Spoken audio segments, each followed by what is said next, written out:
Welcome back to another episode of the Beyond the Blueprint podcast, powered by Lippolis Electric. I'm your host, Stephen Marcellino, Vice President of Sales with Lippolis Electric, and I'm happy to have Dave Reggina here with me today. Dave is the Deputy Commissioner of the town of Greenburgh. He founded the ACE Association, I could call it, and he also is the host of his own podcast called the No Snooze Podcast. Dave, thank you again for coming on the show today. Thank you for having me, man. I know podcasting is not an easy thing to do, so Definitely not. I know exactly where you're at right now. Excited for you to continue on with this journey. Thanks for having me on, though. I appreciate it. Thank you very much. And yeah, just on that, Dave has over 200 episodes in the podcast game right now, and we just broke past 25 not too long ago. So you could say we're in the beginning stages, and we're grateful to have a podcaster like you on our show today. So thank you for joining us again. And Dave, I know a big part of your framework is leadership, motivation, healthy habits and routines, and I really want to break into that mindset with you today and kind of get a look into that mind of how you've gotten to where you are in life. You're a very, very accomplished individual, both on your personal endeavors and on your business endeavors as well with the town of Greenburgh. So when you get into the whole habits and routines mindset, this is something I've been personally struggling with lately. I've been in my life really into fitness, being very methodical when it comes to staying on task and staying organized. And lately I've kind of let the speed of life, work, wife, kid, another kid on the way, get ahead of me and kind of wipe all those healthy habits and routines out of my purview, so to speak, because I'm, quote unquote, too busy. Mm-hmm. So what does that look like to you on how to stay on track and not create those excuses, so to speak, of having too busy of a life to stay on pace with a healthy lifestyle? Yeah. Well, first and foremost, I want to say thank you just for acknowledging the, where I've been and kind of the things that I've done before. So thank you for that. But yeah, man, I mean, you said a word that's important. You said excuse, and I do believe that we make time for the things that we want to do. A lot of people like the idea of things, but they don't really want things. Right. So although it's a good excuse, father, husband, business, look at the facts. Right. 40% of Americans are very unhealthy. They're obese. Right. 1.5 million people die every year from heart attack and stroke. Whether it's a heart attack or a stroke, the two main contributing factors are a poor diet and the inability to move the body, right? Not having a physical routine. The other two out of the top four are alcohol and tobacco. So if that doesn't drive you to want to be alive for your children, I know you're young, right? We're in our 20s and 30s and 40s, whatever it is, it's not an excuse, right? So if you're too busy now, where do you think you're going to be in 5 years? Your plan is to be more successful, right? And I'm not just talking to you. I've been here too. You know what I'm saying? Yep. But, new levels come with new devils in life. And that's something that I've realized, you think you're busy now, and you are for where your life is now. Yep. But you have to establish the positive routines, the positive habits. I don't even really like the word habits anymore. I utilize systems in my life. We could talk more about that. So yeah, man, I mean, I think although it's a good excuse, you could definitely get out of it. You just touched on something, because I know prior to today, you and I really discussed the whole idea of habits and routines. Now you're throwing systems out there. Mm-hmm. So what does a system look like to you? Break that down a little bit. A habit is something that is definitely developed, right? But a system is something that's in place regardless of what's going on in your life. I live by certainly habits and routines, but over the years, I've began to use the word systems. And that could be a mental thing for me, but that word system is something that I take very seriously, because systems don't fail, right? Correct. Systems could fall, but they get fixed, right? FALL is a great acronym. Shout out to Mike Rodriguez, one of my guys. His acronym for FALL is failures are life lessons. A lot of people fail with their habits. They Correct. Fail with their routines. But when you take enough time and you practice consistently to develop these into your life, they no longer identify as habits and routines, because that's for everybody else, right? But for you, for Steven, you need a system. For David, I need a system in my life. So that's the little correlation. And that, and not even just with health and fitness or whatever it may be, those systems, you know, on a business level, you know, like you're the deputy commissioner with Greenberg, I'm sure you have vast systems in play to make sure that your town and the people in your town and your daily tasks are all being handled properly. And same with me in business, you know, especially with, you know, on the sales and operations side of thing, everything we do is systematically based. Take Lippolis Electric, for example. You know, we've been in business for 40 years. That wasn't just because, you know, our founder, Carmine Lippolis, woke up one morning and said, I'm going to just try this thing out and see how it works. No, there was very well thought out, methodical process, procedure, and systems in play to guarantee the success of a business, or for you, a town, into the future. And, you know, that's extremely important. So along the lines of what we just discussed, I did a little bit of reading about ACE. I want to hear a bit about ACE and how that impacts the community, because I feel like this has a big part of your system, I would say, the whole foundation of ACE. So I want to hear a little bit about that. Yeah, absolutely. And anytime ACE, Action Cultivates Excellence, is mentioned, you know, I acknowledge my great friend and partner, Sean Degnan. We co-founded this company a year ago. Wow. And in the first year, made 6 figures, not profit, but generated 6 figures, right? There's a big difference there. Everyone in business definitely. in the room knows the difference. Big difference. But it's still an impressive feat, you know, and it's not because of us. It's because the community related to it and the community needs us, right? Sean and I both have life experiences that brought us to the realm of personal and professional development. We both became extremely obsessed. You know, I could speak on myself and on my behalf. I became obsessed with personal and professional development when a lot of things in my life were not going properly. You know, I got to a point in life where things just were not good. You know, my relationships were not good. I was in a marriage at the time, and, you know, I was not where I needed to be. My personal relationships was not where I needed to be. I was doing okay on the surface level, but my problem was I was really trying to impress people, whereas now I'm really trying to impact people. Gotcha. So it's a huge difference that I made. And, you know, so we've taken the knowledge and the experiences of life, and we got together and created the framework. Action Cultivates Excellence, right? It's really cool to talk about good things that you're going to do, but it means absolutely nothing, and you can get really nowhere without taking the actions and the steps necessary. So our tagline is to redefine masculinity, where we bridge the gap between vulnerability and masculinity. Wow. You could look like a really strong man, and I hope I do look that way, right? Of course. But, especially if you're putting the work in. But it really doesn't mean anything if I'm weak in the mind, right? If I'm weak emotionally, and I don't have the ability to have the tough conversations with my partner, to have the patience with my daughter. So we've tied in faith, fitness, finance, family into our framework. And we believe that, you know, to have the perfect day, and this is what we do at our retreats, there's 3 things that need to happen: challenge, learn, and serve, right? So we've created that framework where we challenge each other physically, and that's where, you know, people see us jumping in the cold plunges, jumping in the lakes, chopping the wood, right? That's the challenge. Exactly. That's the challenge piece. Learning, we bring in, we call it an ELT, expert-led training, right? We had Joe Girardi come in, Vincent Maselli, who's a huge, you know, business owner, Michael Chernow, a lot of people are familiar with.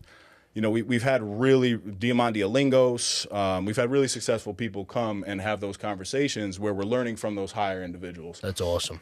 Yeah, and, you know, the last thing is serve, right? So we created what's called VBD, Vulnerability Breakthrough Developments. And that's where Sean and I, we get up and we expose ourselves, you know, and we expose ourselves to the other guys that are there. And we talk about the, I don't want to say weaknesses, but the times in our life that were really hard, right? The adversity, the adverse moments that no one really knows about. So what happens in that room is you become of service to the other men, to inspire them, to encourage them. And, a lot of people from the outside, they look at what ACE is and they only see the physical part, but they don't know the vulnerability that goes into something like that. And that's okay, because at the end of the day, a lot of these guys that are involved in ACE, they're not going to be posting like, oh, wow, I'm sitting around a fire with 25 dudes. That's not cool for Instagram, right? But if I post me knocking down a tree, people are like, yo, these are some savages. Yeah. So I would encourage a lot of people who are feeling that way to get involved with what it is that we do. And we've grown tremendously, man. We have investors now. Wow. The business got valued at over $1 million already. Wow. So we're going to make some big moves in this business, man. And it's all about, helping people. That's awesome. But it's because we need to help ourselves, right? 100%. And you hit on a couple of things that I know I've seen you speak about on your podcasts and with other people on podcasts about the adversity that you've overcome personally to get to where you are today. I know you had a journey of Crohn's disease, and I have family members that were impacted by Crohn's, so I know how hard that can affect somebody's personal life. And, they're still struggling with it to this day. But you took that weakness and turned it into a strength, it seems, almost. And let it fuel that day-to-day, get up and conquer the world mentality, which is an awesome thing, because call it what it is. Not everybody can do that. And that fact that you created ACE, I feel, for those people that are struggling, can help them break out of that shell and overcome that adversity with a team behind them. I think when you have strength in numbers in life is when people feel more comfortable to break out and better themselves when they see other people. It's like the atmosphere around them is positive, healthy, growing towards something to be a better version of yourself for that day. You're more apt to do that if you have other men around you that are all working towards a common goal. With a leader like yourself, I mean, it sounds like a recipe for success to me. Thank you. And when it comes down to leadership, who in your life, or maybe an influencer that you pay attention to, do you look up to from a leadership perspective that gives you the mindset and the leadership style that you have today? Tough question, because I can go in a million places, to be honest with you. So for the influencer piece, Ed Milet, Tony Robbins. Ed Milet's the best. Eric Thomas. There's so many in that space, right? But I really have to look at my core and where I came from. And the best leaders in my life that taught me leadership really are my parents. Nice. They didn't have the best marriage by any means. I was forced to grow up very quickly. I moved out of my house when I was 13 years old. Wow. Lived with my father. But my mother taught me resilience. An addict of well over 30 years. For the first 28 years of my life, she was addicted to alcohol and drugs. She taught me resilience, though, because although we didn't have the best relationship growing up, she's my best friend to this day. She's my hero to this day. She's 6+ years sober. That's beautiful. And anybody out there who's struggling with addiction that's ever tried to get sober understands that there's one word, and that's resilience, to be able to overcome that. So I credit her with that. My father, he taught me work ethic. He always remained faithful. He never faked it till he made it. He faithed it till he made it. Working multiple jobs to, do what he had to do to support the family. He always had a tagline, and still to this day, I was just busting his chops. He just turned, I think, 61 the other day. Never, ever, ever, ever, 3 evers, give up. And he's lived that, and I've watched that.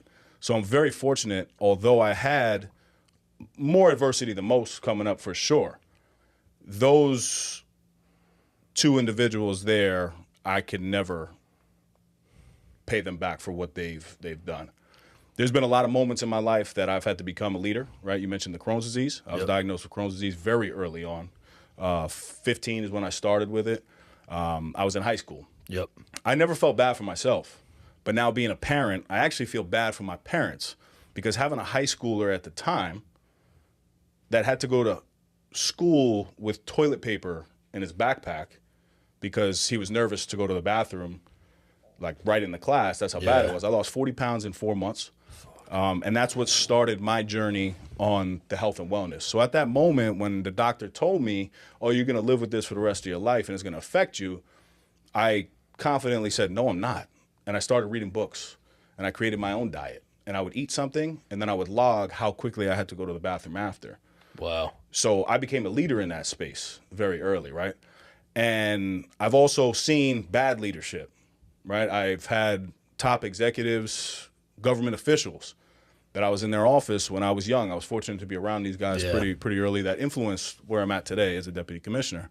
But I had this one guy, man, I was probably 16, 17 years old. And, you know, I would step in the office and there'd be other people and he would curse at me and tell me to go make the effing coffee. I was like, one of those guys. I did go make the coffee, but I came back and I remember being like, wow, I never want to be a leader like that. Yeah. Right. So I've had many experiences, both positive and negative, that really have, you know, cultivated who I am today. And my style is very different, man. Like I don't have one particular style, but I do know that everything in leadership comes down to respect, relationships, accountability, consistency, teamwork. I tell my team every single time that I meet with them, if they leave tomorrow, I'm screwed. There's 25 of them. Yeah, you need every one of them. On that director level, right? They all have their own role. If I leave tomorrow, you got to figure out one person. Yep. And any leader out there in business should never forget that. Because if your staff leaves you, you got a huge problem. Whereas if you leave them, it's like, well, they're just waiting for another leader to take your place. So hopefully that answers the question. And it definitely does, and I appreciate that answer. And it's true, you know, when you're in a leadership position, I'm in a leadership position myself, and I always look at it like, you know, some leaders in this world try and figure out how much they can delegate. I'm always trying to figure out how much can I help my team with so they're more effective at their job. And I feel putting that quote-unquote burden of stress on my shoulders as a leader to help my team get through the next day when tensions are high, to guarantee that their mind doesn't break is kind of like my philosophy. You know, kind of like the holding the boulder on the back, you know, piece of artwork. Because if my team walked out of the door tomorrow, like you said, I'd be screwed.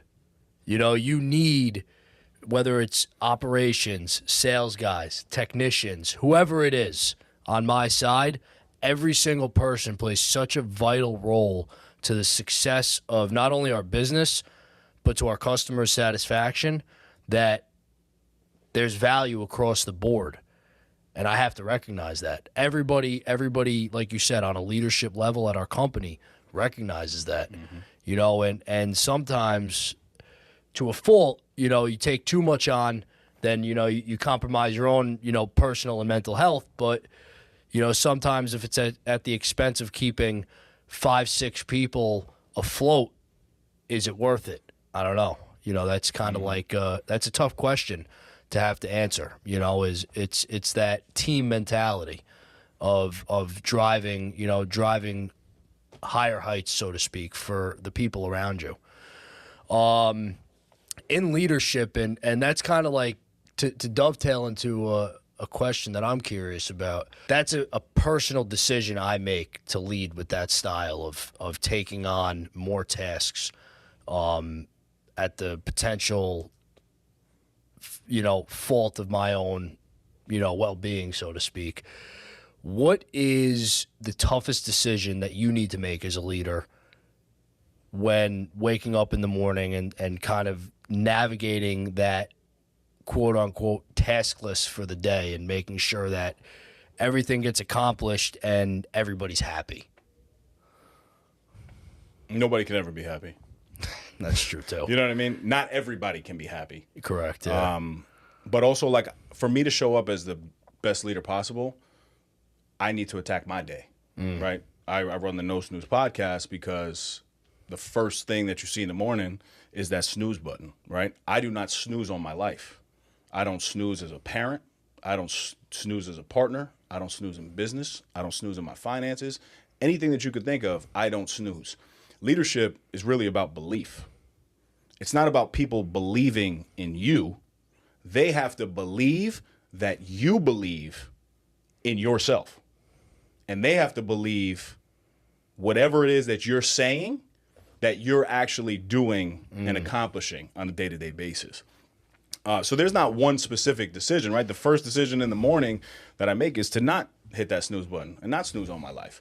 But the second one is if there's ever a negative thought, I take a positive action, right? I'm just like everybody else. I have a lot of limiting beliefs, right? I look in the mirror, I see a lot of things, not only physically, but mentally, that I wish I could change, right? But I have a very stringent routine, man.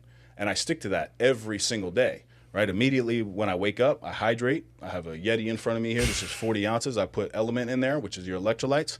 And I drink that right away on my way to the bathroom. Then I throw in 30 minutes of Joel Osteen. I'm sure everybody's familiar with him. Yep. It's a faith-based podcast to get my day right. And then I step out. I have a cup of coffee. I love coffee. I have a cup with me right here. And I read my Bible for a couple minutes. And what that does is that grounds me. Right, and allows me to take control of my life. And then an hour later, after all of that, right, I wake up an hour prior to waking my daughter up. I wake her up, right, and then we go through the routine. But anybody that's looking to develop a routine in their life, your daily routine starts the night before. Proper preparation prevents poor performance. I'll say that one again. Proper preparation prevents poor performance. So everything that I do is prepared. My water is already made. My gym bag is by the door. My clothes in business are already out and on a hanger. My coffee pod is literally in the Keurig with the cup underneath it. Because these are all minutes, right? In the morning. And you know, as a father, Your time stacking. I mean, you can't get enough time. No. So although this water takes me a minute to fill, that's a minute that I saved. Yep. Right? My daughter's lunch is already packed. Right, it's in the containers, ready to go in a corner specific in the refrigerator. I just got to grab it and put it in. That's it. Everything is prepared. So I love that. To really answer your question, if I'm prepared like that, there's really nothing in business that you can throw me off with. Nope. I mean, the toughest thing that I probably ever had to do in business and the toughest decision I had to ever make was just this past year. I basically had to let one of my, really, really close personal relationships go in business. Wow. A relationship that I had well over 10 years. And it was something that I did not agree with by any means. I did not agree that the course of action that was taken for that person to have to step down was warranted by any means. But I had to sit across from that individual, deliver a message, and do what I had to do. But even that day, and I was beat up about it, for sure. But in leadership, you got to be transparent. 100%. You have to allow people in. Right. So although that was one of the toughest decisions I ever had to make, before that meeting, I had that conversation with that individual. I'm like, look, this is not personal by any means. And this is the hardest thing I'll probably ever have to do. But it's got to be done. And that's what it comes down to, making those tough decisions, whether it's contrary to the belief of what you want to do or not. Sometimes there's no other choice, especially in business. Business, and that's why people always say, mixing up business with family and friends is one of the most dangerous things you could do, I feel like, is for those exact reasons. Now, I don't know if this individual was, had a personal relation to you or not, whether it was prior, to doing business together or throughout the years, just creating that bond from working together.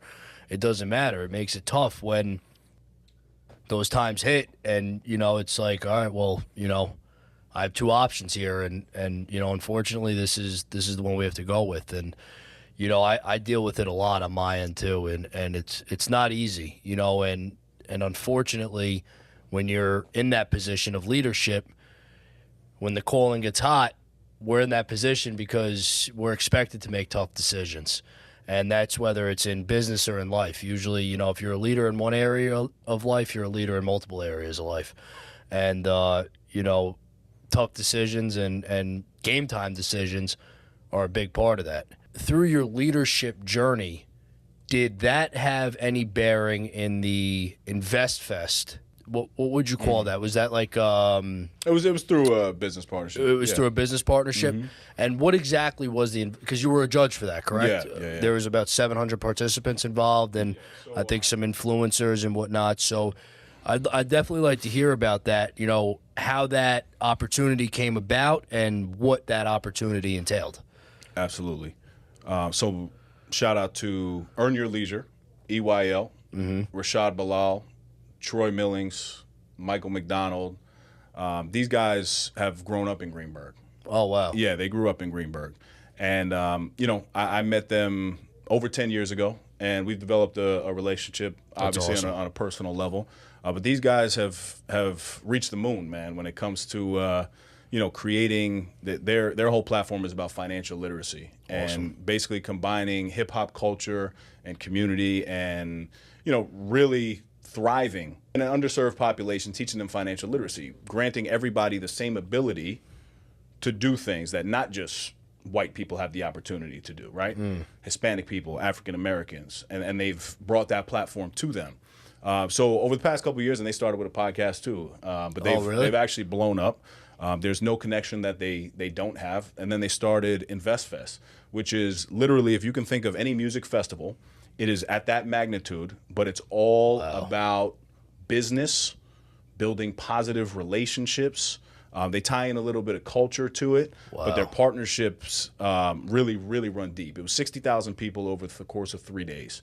And this was the first year that they wanted to honor Nipsey Hussle, right? Nipsey Hussle, although he was a rapper, he was very, very smart with his money, very, very smart in business, very influential in a lot of spaces, right? So they did the Nipsey Hussle Business Grant, and they put it out there, and they ended up partnering with Microsoft, the Neighborhood Nip Foundation, and Earn Your Leisure to come up with that $100,000 to give away to one entrepreneur to come in a Shark Tank style setting and pitch their business. Oh, that's So awesome. they selected me as one of the judges, and it was only supposed to be 150 participants that this was, offered to. Yeah. And their platform is so large that there was the 150 signups, but there was another 600 people that were outside.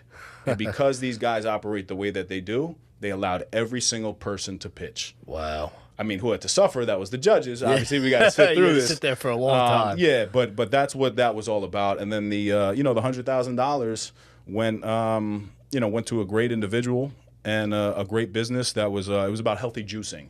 And she was able to basically turn her husband's stage 4 cancer tumor, get rid of it by just healthy nutrition.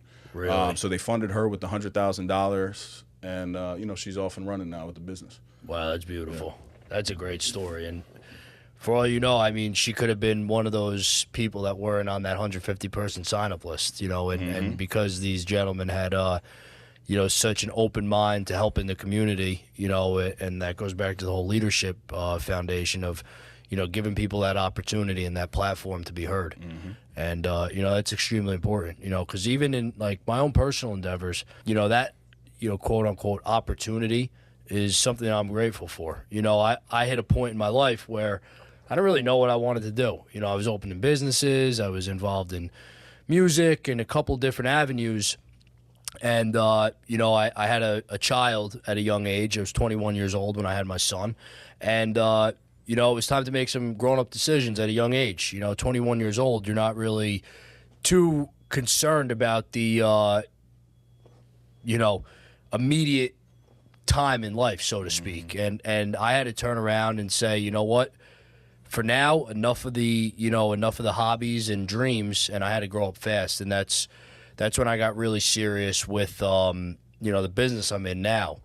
And because of our CEO, Carmine Lippolis, same as the gentleman you just mentioned, a little bit different, smaller style. It was just business platform, but he gave me that opportunity to grow and succeed in a space that I didn't really see myself getting too involved with. I always knew I wanted to be involved in business, but in your early 20s, you don't really know exactly what you want to do. And he really helped to guide me to where I am today. So it's really important to have those mentors and those people in life that are willing to provide, the younger generation or people that aren't really aware of what they want to do with opportunity. Because what I always have noticed, you never realize where you're at in life more than the person looking in, sees who you are and what your talents are and your capabilities are. So it's always great to hear stories like that where, people are out there and providing those opportunities of growth and, kind of like that better life to individuals that might not even be aware that that opportunity is available to them. So, that's a great story, and it sounds like, is it InvestFest still going on to this day? Are they still holding that? Yeah, I mean, that was only their third or fourth year. Wow. And they've grown it to that magnitude, and, they've had the biggest names ever. I mean, Damon John was there. Wow. Steve Harvey is a partner in it. 50 Cent was one of the keynotes, Wow. T.I. and all these guys. So it's a big platform. So they bring a little bit of that culture onto the platform as well. So sounds like they're really trying to appeal to the younger generation to help people that, like you said, that might not have that opportunity realize like it's okay and it's cool to get involved with business and go down that more healthy, positive pathway in life. Yep, absolutely. That's awesome.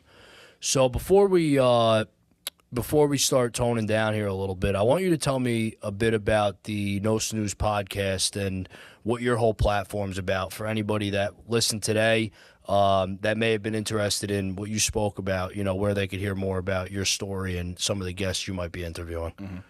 Yeah, I mean, I'm very grateful for the opportunity to have a podcast and really share it. That started with kind of me just being persistent because my audio visual partner, Claudio, the Voice Valenzuela, I nickname him the Voice because he actually sits behind and doesn't talk that much. But he told me no like 4 or 5 times, man. And I was like, listen, podcasting changed my life. Podcasting changed my life. I was making a lot of bad decisions in my 20s, man. I was in the clubs. I was spending a lot of money. I was flying to Miami, just blowing whatever I had. I was just pouring it into the wrong things. Yeah. And then I had a really tough awakening, man. The marriage was failing at that time. And again, I'm in a very healthy relationship now, so this is not a feel bad for me story by any means. Yeah. But it's part of the story. Part of the journey. You know what I mean? Yeah. And that's where my mom hit rock bottom too, at that same period in time. So it was a tough time for me. And what I did is I said, you know what? I'm not gonna go to the gym anymore and listen to rap music because I quickly found myself doing the same things that I was hearing the rappers talk about. I was getting attention in the wrong places, drinking alcohol, buying bottles, blowing money, doing stupid things where I wanted to change my life, and I knew I wanted to change my life. So I remember just putting on a podcast. It was an Ed Milet, Tony Robbins podcast, and I was on the treadmill, and I remember just feeling something, man, like really feeling something different, like it actually hit me. And so for the next 6 months, I started changing my habit at that time. This is before it became like, a system for me because it was just something I was really interested in. That's awesome. And every time I would work out, I was working out anyway. So I'm like, well, why not feed my brain with something positive if I'm feeding my body with this positivity? So for 6 months, I just listened. That was it. Then for the next 5 years, I started implementing the things that I was hearing on the podcast to change my life. So I shifted my entire life. I mean, financially, job-wise, I was able to buy a beautiful home. I had an investment property. Like my relationships started getting better. I became a father. Things started really happening off of implementation. Yep. So I was like, wow, okay, now I've been doing this for some time. Like I need to share this knowledge back. I've always been an early riser. So that's where like no snooze kind of came in. I just don't snooze on my life. I really don't. It was a term that I used to look into Snapchat, right? Snapchat, Yep. I know it still exists. I don't use it anymore. But when I would go to the gym, I would literally look into the camera and I would say, no snooze, baby, come on. And I'd post that. And a lot of people started reposting when they were up early. Hashtag no snooze. Oh, that's cool. Because the original name of the podcast was supposed to be Fitness and Finance. Me and my partner at the time, I had a co-host, Mike Pirelli, Greenwich Real Estate. We were not the richest or the fittest by any means. So we were like, how are we going to come in and do this? And Mike was the one that was actually like, dude, there's traction behind No Snooze. And to me, I was like, sounds stupid. Like, how do you have a brand called No Snooze? He's like, no, it's perfect. It's exactly what you need, but like just not snooze on your life, right? Not sleeping, but not sleeping on your life. So the podcast is really just we take ordinary people and we tell extraordinary stories. I do a lot of solo episodes as well, where I drop some gems. I talk about the things that I've learned in my life, and I have some great guests on. I mean, I just had Rashad Bilal on. He was great. Sabby Piscatelli, and then I have local people on that are big time people. But I don't really care about a following. No, yeah. I care about the influence. Yep. And are you somebody who lives by what you say you're doing?